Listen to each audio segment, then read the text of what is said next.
Hi, everybody out there. This is Brian from New Jersey Revolution Radio. Thanks for joining us on a irregular and unannounced recording of What the Fuck with Pat and Brian. I'm here with my comrade, Pat Noble, Socialist Party, Red Bank School Board member. Of course, not representing as a Red Bank School Board member. We always have to, you have to say your legal disclaimer for the well, you've done it for me, so there you go, not representing, but happens to be, right, a member of the Red Bank School Board, and as well, just a comrade of New Jersey Revolution Radio. So thanks for being here, Pat. How are you today, man? I'm all right. How are you?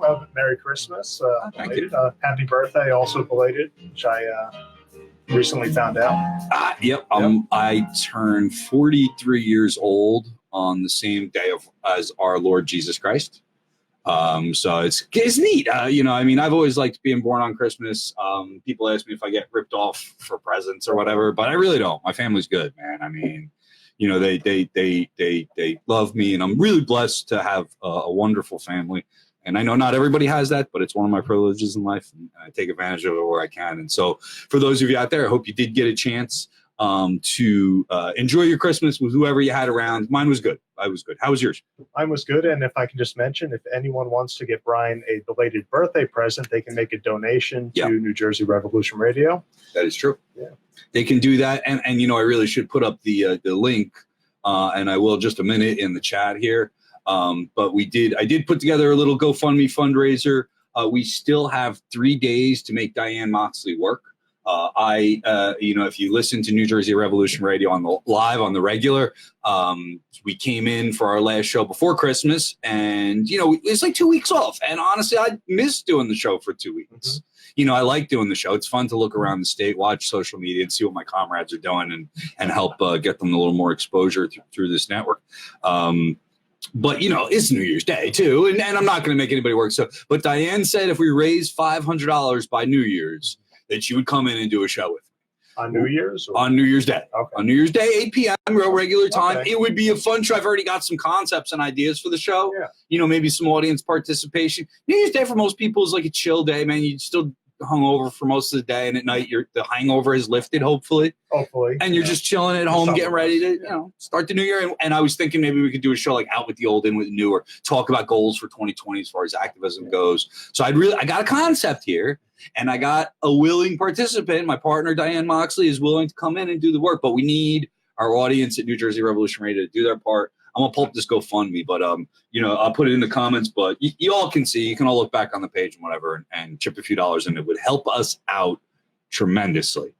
But so let's stop talking about getting money. We love the support. We have been getting support, so thank you that you have.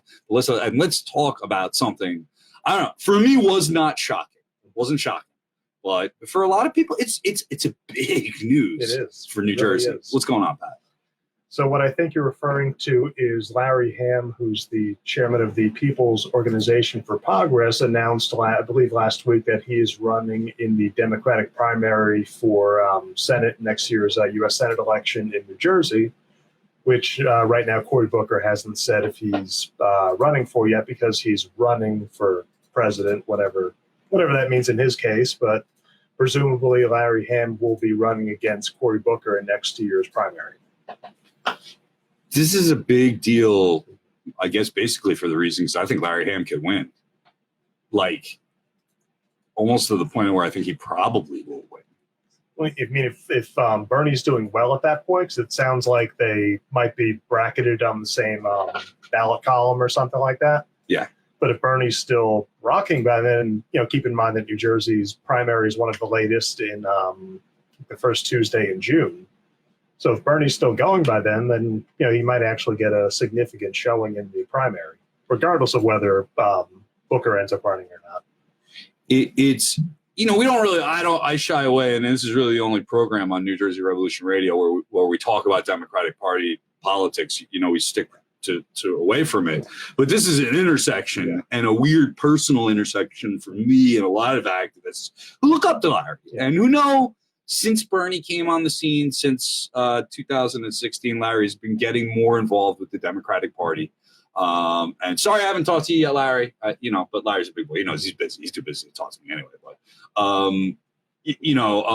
I think that it's just it's put a lot of people in a weird place, because there's those of us like myself who tend not to agree with people that play the inside game, and just kind of just don't do it that much. But I criticize it, but I try not to be overly critical. If people want to work inside the Democratic Party, do your thing. And it's kind of especially when I talk about Larry, he took me in, man. Like, as I was learning activism and I went to Newark, I don't know how I wound up there, to be honest. It's a long story, really. I mean, got involved through, 15 Now or whatever. But really, Larry and the People's Organization for Progress took me in. And when I went to the meetings, really educated me and taught me activism. That group is an older group. There's a mix of people there, but generally kind of an older activist group from Newark, people that lived through the rebellion, people that ate dinner with Malcolm X, people that have been to Cuba, that have met with government officials in communist countries and socialist countries and been involved in real work. I mean, stuff prior to me having, real kind of like work experience in activist world, taught me a lot and guided me along. So I kind of stuck on that path. I've tried to stick away from the electoral ring over the last few years. I've guided myself more into this media realm and grassroots organizing. But for those, this is on the electoral side. It's a weird thing. It's just a weird thing for me to see Larry running as a Democrat. I mean, he might benefit from a lot of people. If you remember 4 years ago when Bernie was running against Hillary, you had that big contingent of people that, registered Democrat for the day, pretty much, so they could vote for Bernie, then they jumped back out. So people are presumably doing that again, and they're already registered, and they're already in the voting booth, and they're already voting for Bernie in the primary, and one spot down, presumably, is Larry. So he might actually do well in the primary. A lot of it, of course, depends on who else. If Booker doesn't run, for whatever reason, who else is in there. I mean, in fairness, I don't know. They really don't have any progressive Democrats nominally or otherwise on their bench. So even if they do run someone, it's going to be someone god-awful like Frank Pallone, Josh Gottheimer, something like that. So there's not going to be a progressive Democrat running in any case. Well, I can't imagine somebody else jumping into the race at this point. I mean, in the event that Booker doesn't run for some reason, which is very unlikely, but in theory, if Booker doesn't run someone, it's going to be someone. Then the Democrats have to Frank Pallone, go find some candidate like that. So there's not. What? Okay. You know what I'm saying? Like if Booker's not the guy, the Democrats are going to go out and find their anointed candidate. I said it didn't shock me, right? When I got the news, somebody called me, comrade called me and said, this is what's going on. And I wasn't shocked. Honestly, my opinion was, yeah, I see that, because he's been getting around the state, building a network. I mean, he's been doing it for years, and I'm not saying he did it just to run. I don't think that's the case. No. But I could see, definitely over the last couple of years, this shift towards an electoral style strategy. He's passed up on offices to run before because he didn't want to, and the rumors were he didn't want to challenge incumbent Democrats. He's been, more involved, I guess, with the establishment side of things over the last couple of years. But he's always had a statewide effort. People's Organization Progress has been around since 1980 something. Yeah. And Larry, of course, held a school board position 45 years ago at 17 years old. I mean, it's pretty impressive. And the story behind that is documented. There's a PR article out in Insider New Jersey. Well, I guess not PR. It's written by Max Pizarro of Insider New Jersey, so I don't know that it's a PR. But it's a nice article. It's a nice article about Larry. Gives his background. Talks about how Larry lost his father. So it's one of these life story articles, and it's worth reading. And I'm not, I won't endorse Larry because he's running as a Democrat. I can't. I won't. Larry knows that. Sorry. I wish I had talked to Larry. Larry, he just came over before we did this live. Larry's watching this. Larry probably not going to watch this. He's busy as shit. But if somebody's talking to Larry about this, if in the 7 degrees of separation it gets back to him. Whatever. When the rumor mill gets there, I'll have stated that Larry has an octopus arm sticking out of his head. In a way, it might be good for the activist community in general in New Jersey, because I know you and I fall on the independence from Democrats end of things. But there are a lot of activists in New Jersey that aren't happy with the Democratic Party. They aren't happy with, Sweeney, Norcross, Murphy, take your pick. But this might sort of, they're happy about Bernie, though, and that this might sort of nudge them back in the direction of the Democrats. It'll be interesting to see what happens to the activist community in general, which hasn't really answered whether it wants to be independent from the Democrats, actually independent, or independent, we don't like them, but if it's Murphy or Bernie or some other progressive, then we can roll with it.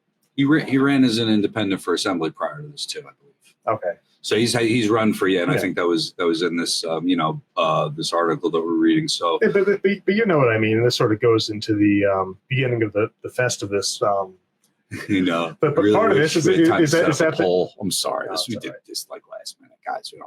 That can be the poll right there. I don't know if they can. There we go. This is the poll. That's the poll. Yeah, this is, but there's a lot of activists in New Jersey, and there's a lot of organizations in New Jersey that pretend to be progressive, left wing, whatever. But when it comes time to campaign for the Democrats, they disappear or become greatly reduced because they're not doing that. So here's my next question. This is the fun question. How do you think Cory Booker reacted when he heard?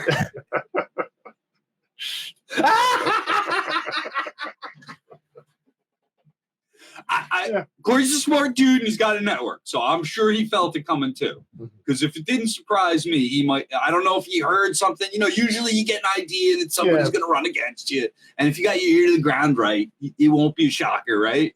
Pretty sure right now he's busy trying to get into the next debate, even though the criteria is higher now. He didn't make it into the last debate because he couldn't get that high in the polls. So that leads to a whole question about his strategy. Now, what is he going to do? Because he can do both, right? They passed a law, just the Cory Booker law. They did. Phil Murphy, dear leader Murphy. Yeah, Phil Murphy hooked him up because prior to that, you could only run for one of the two offices. So in theory, if he was on the ticket, he couldn't run for Senate. Yep. So they changed that. So now he can, in theory, run for both. If he's on the presidential ticket, he can also run for Senate. Oddly enough, I looked it up. Joe Biden did the same thing. When changed the law so he could. No, not the change the law part, but but in 2008 he ran for re-election to the Senate in Delaware at the same time that he ran for vice president. Yeah. So in theory, it's possible. It'd be kind of weird, and you know how we accuse dictators in South America all kind of changing laws so they can run for office more times, and how that makes it not a legitimate democracy. And it's a party mechanism, so it's different. That was different. It's different when Cory Booker. It's different. It's different because if he gets elected, presumably he resigns from the Senate to go be whatever, and then the party bosses get to pick the next person to be the interim senator, and I'm sure that would be. So you're Cory Booker. Okay. Like I said, you're Cory Booker, and you're sitting in a room. You got your billions of dollars of corporate money in the bank still. I know he said he's not accepting them anymore, but he's still got it like in the bank, right? He's probably accepting them again now. Maybe he should start again. Just looking at what his fundraising's like right now. Well, they all went back. I mean, Buttigieg, they all said, we're not going to take corporate money. And then somebody's like, here's some corporate money. They're like, oh, yeah, sure. Like they did. You get into the wine cave. Yeah, exactly. But all right, so you're sitting around with your advisors and your media team and all these strategists, and you've got what are your options here? So you're going to stay in this presidential race and try to do both. Yeah. You could drop out of one or the other. Your presidential campaign is failing, and you just got a serious challenger, a serious primary challenger. And if Cory Booker's team ain't taking Larry seriously, they're going to be fucked up because he's going to win. So why is he not? Honestly, I'm Cory Booker. I get that phone call or I see that news article that says Larry Hamm's running against me. It doesn't take me but 3 seconds to say I'm dropping out of this presidential race and running against him. I don't think so, because in New Jersey, primary voters do not vote against the party line. So they'll have the so-and-so county organizing committee, and they'll have their slate of candidates on the ballot. If you're a primary voter, and granted, like I said before, it might be a little bit different in 2020 with the presidential primary and Bernie supporters and what have you. But generally speaking, primary voters are loyal to the party apparatus in New Jersey, and they're not going to vote against their county parties. We're a right-leaning state, which obviously would be Cory Booker. The county parties aren't going to go choose someone else if the incumbent's running.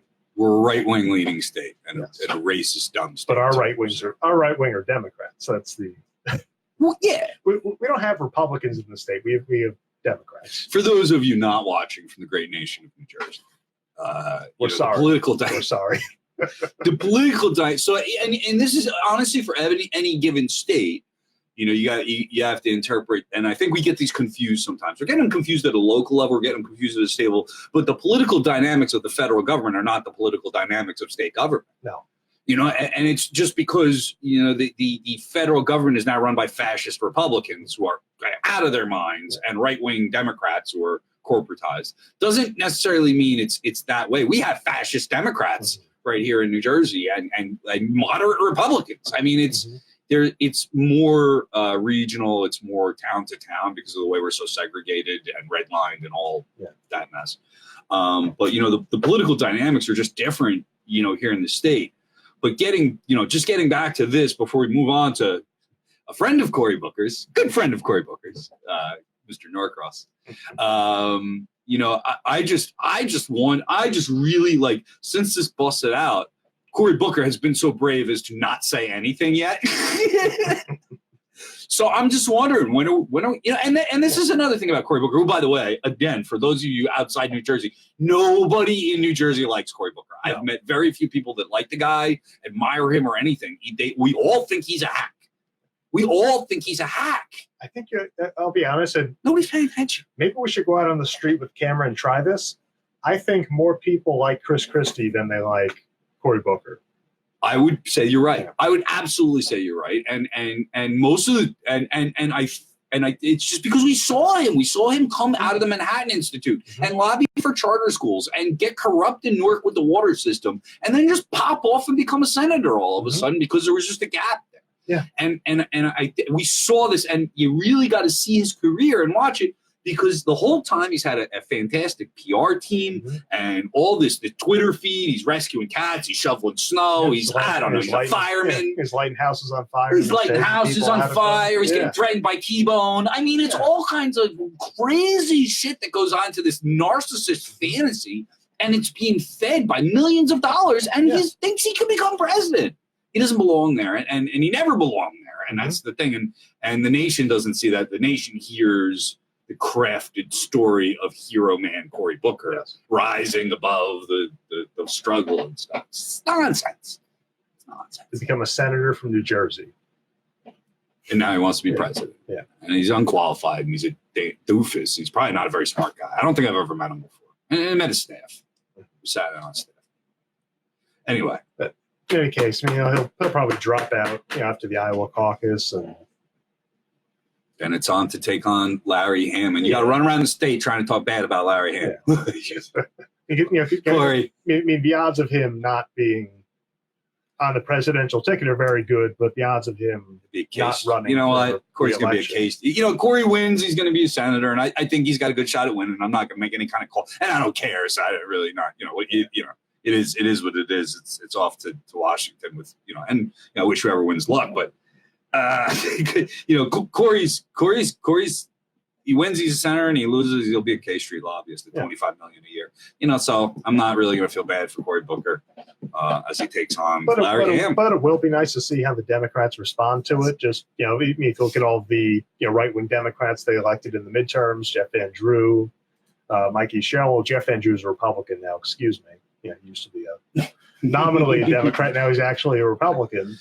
But if you see it, all the moderate Republicans that they flip seats on, and now they have a very prominent, very vocal progressive Democrat running in their primary that they're not going to be able to hide and pretend don't exist the way they treated some of the House primaries last year. It'll be really interesting to see the Democrats, sweat a bit, shift in their seat, not sure how to handle this, and I'm sure Cory Booker will be front and center on that. We've already got our comrades on the Facebook chat here. Larry's a pro-capitalist reformer. Who do you think? You want to guess? Who is? You want to guess who would be on our Facebook chat here saying Larry's a pro-capitalist reformer? There he is. Yeah, NJ Dave. I can't argue with NJ Dave. These are pro-capitalist reform platforms. But Larry also introduced me to socialism and communism quite a bit through the People's Organization for Progress. It's not an explicit democratic black and white group. You know what I'm saying? There's there's radical thought in there, and it helped me in my progression. Let's put it that way. I'm definitely leaning lefter than Pop these days, and I'm definitely into more anti-capitalist thought than maybe the average there. But I'm not going to sit here and say that Pop is maybe Larry's gone that way. Maybe Larry can be viewed, and certainly if you're in line with Bernie Sanders and the Democratic Party, Larry knows that criticism is going to come, and he's going to deal with it, and he'll be fine. But as far as like the organization he's been with, there's good communists in the People's Organization for Progress. I met him when I talked to him, and I'm not going to deny that. I'm not going to deny it just because I hate the Democratic Party.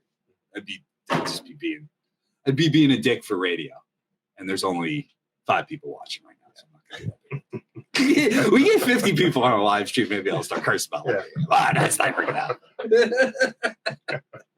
Well, depends on what you say in here. People might tune in to.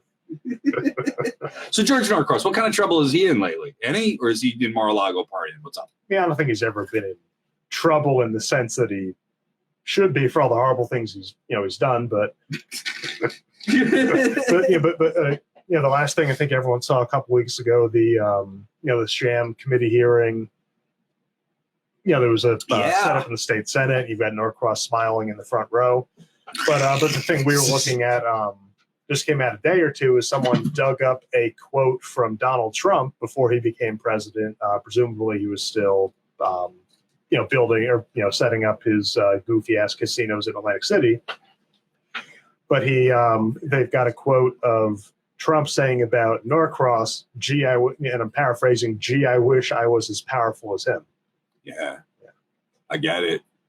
I can understand. Donald Trump was a peon compared to Norcross before he became president. Yeah. Donald Trump was a sideshow. Norcross is, and I guess maybe I've told the story, and I apologize for those of you out there. I've told the story on the air before. I'm not sure, but I will. I was in a meeting not long ago, 2 years ago. It was on the night Scalia died, and I remember it was Scalia. So it was 4 years ago? Yeah, something like that. Whatever. Yeah. It was a great day. And I remember going to a poetry reading that night, and it was a wonderful event. And there was tons. It was all North Jersey, all activists in the room, and it was an open mic night. And I got up to celebrate the death of Scalia. My little party hat on, and I had a little noisemaker. It was a good night. Yeah. So I asked this. I do like a little political thing as part of open mics sometimes when it's appropriate. And it was a cool night for it. So I asked how many people knew who George Norcross was. Nobody in that room. And there was like 50 people in that room. And they were activists. They were younger activists. Mm-hmm. It was a cool crowd. But, they were kind of, you would think, politically enlightened to the point of where they would get the dynamics of the state. Yeah. And even though these were pretty well politically educated kids who I respected a lot and had a lot of insight for me, they had no idea who this dude was. And I'm thinking to myself, and I said, look at him, I go, this is the most powerful guy in our state. Mm-hmm. Bar none. Phil Murphy, Sweeney, they ain't got shit on this dude. And his power really came in the fact that nobody knew who he was doing, who he is. And he's starting to get exposed now. Right. And this is fun for us that have known who he is for, 10 years. Yeah. This guy's been doing this for a long time. And it seems like, and I don't know, because like you said, with the holiday, everyone's away for a while, so the news is a little bit sparse. I don't know where Murphy's administration is at with the investigation they were doing, which was trying to be, they're trying to rival with the sham hearing in the Senate where Sweeney's leading it and everyone's appointed by Sweeney, and it's an absolute shit show. And, Norcross is sitting in the front row, smiling, having a good time. But like you said, now that Norcross is sort of in the light now, people know the name, they know his brother's in Congress. They sort of know a lot of the shady shit that he's done, all wrapped up in the tax break scheme. Right. But I don't know how he, goes back behind the curtain now. Because people are starting to get that, Sweeney's the Senate president, but Sweeney and South Jersey Democrats are, have someone behind them sort of putting their finger on the scale, telling them what to do, what not to do. Right. Yeah. So now on the other side of this big tussle in the media, in our is his enemy, Sue Altman from Working Families, who got arrested and I hope she's okay. I keep thinking, man, working families stole $15 an hour minimum wage from us. And then I got arrested like a week before. And I'm like, come on, you gonna copy me on this too, really? Well, it will be 15 in like 2024. I don't think something like that. I don't think that was really the strategy, but my brain sometimes works.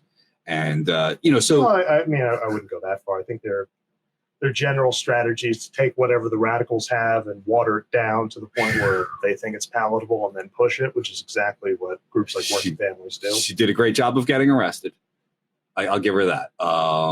It was, and I did, I hope she's okay. Getting arrested sucks. I don't think it was staged to that point, although I don't know the whole backstory onto what happened. It has been very unclear, and I haven't seen a good media report on exactly why they even ordered her to be arrested in the first place, and why do state troopers have to follow the orders of a douchebag at a table? Well, they usually do, but I think you're asking if the douchebag is also. It was one of the assemblymen. It was a Democratic assemblyman, wasn't it? I'm not sure. Let me look up the article. Give me a moment. We can edit this out. That's right. Thanks for hanging around out there. We got great viewership. We do. How many people we got? We've had right now we had about 7, 8 watching at any given time, man. It's been nice. 7.5 for an unannounced, unadvertised program. Yeah. We thank those of you that are sharing. For those of you that are still watching right now, I'm gonna sip some coffee. I'm gonna pull up a little file. Share more. We're gonna talk for about maybe 10 more minutes here. Yeah, about 10 more minutes, and then we're gonna move on. This is New Jersey. I can do some plugs. I'll do some plugs. Get some music. That's the fancy way to do it.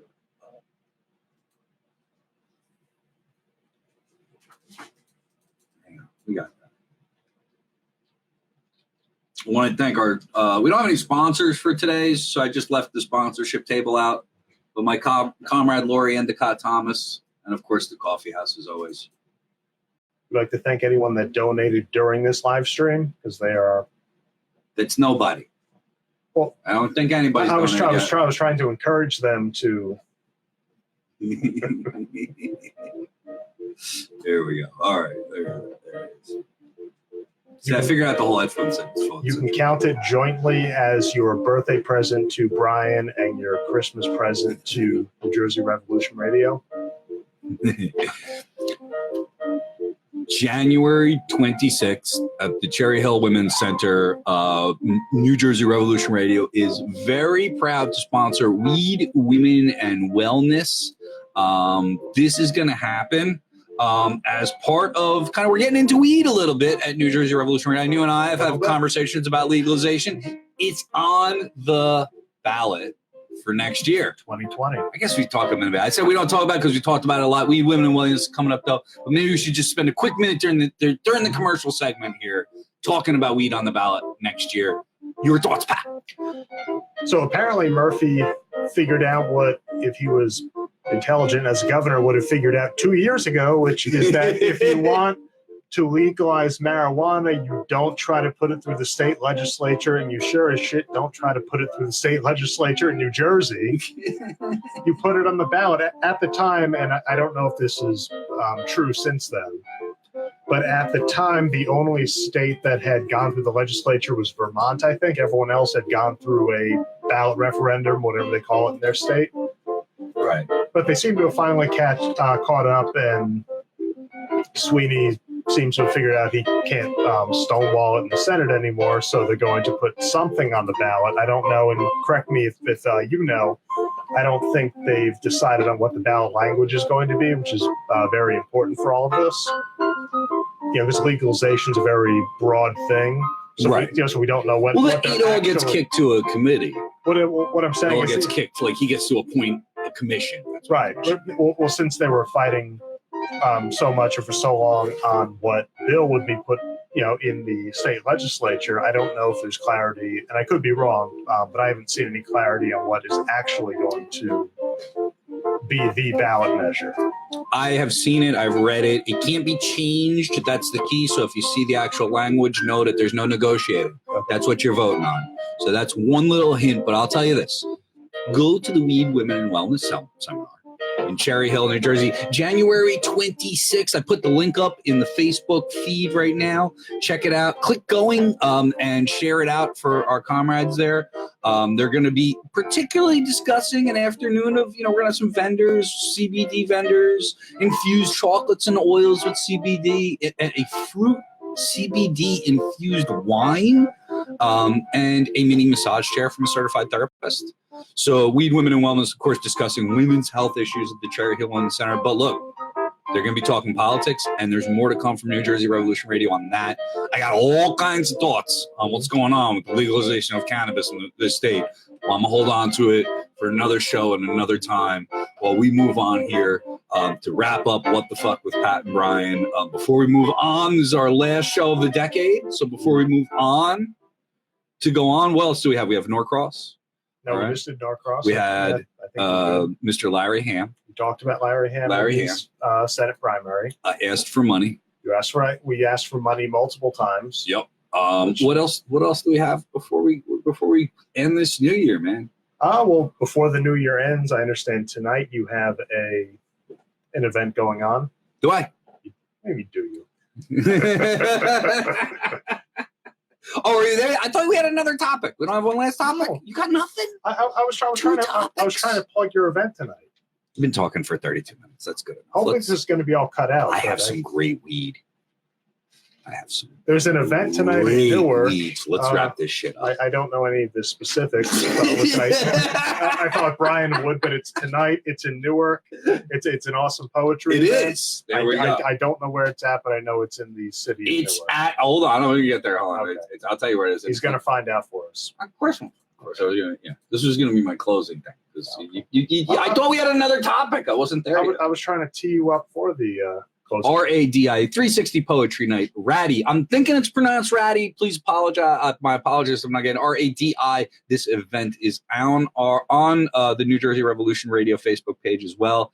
I go there every month, and basically I do some quick live streams. I don't live stream the whole event, but I do, go out there. I do a couple of live streams. I encourage people to go down every once in a while. An act will ask me to stream their whole act, so I'll hook them up. But it's been a great partnership, and I've really learned a lot about putting on events, and it's translating into great things for New Jersey Revolution Radio. So, if you're out there, if you're out tonight, or we've got what? I'm gonna head out here by half hour. I'm gonna get there by 5:30. It starts about 6 o'clock. So I'm really hoping that people in the area will come out and check us out there in Newark. 360 Poetry Night with Justice, LaRouge Lounge. See you then, man. What else we got? That's it. I really can't believe we're done.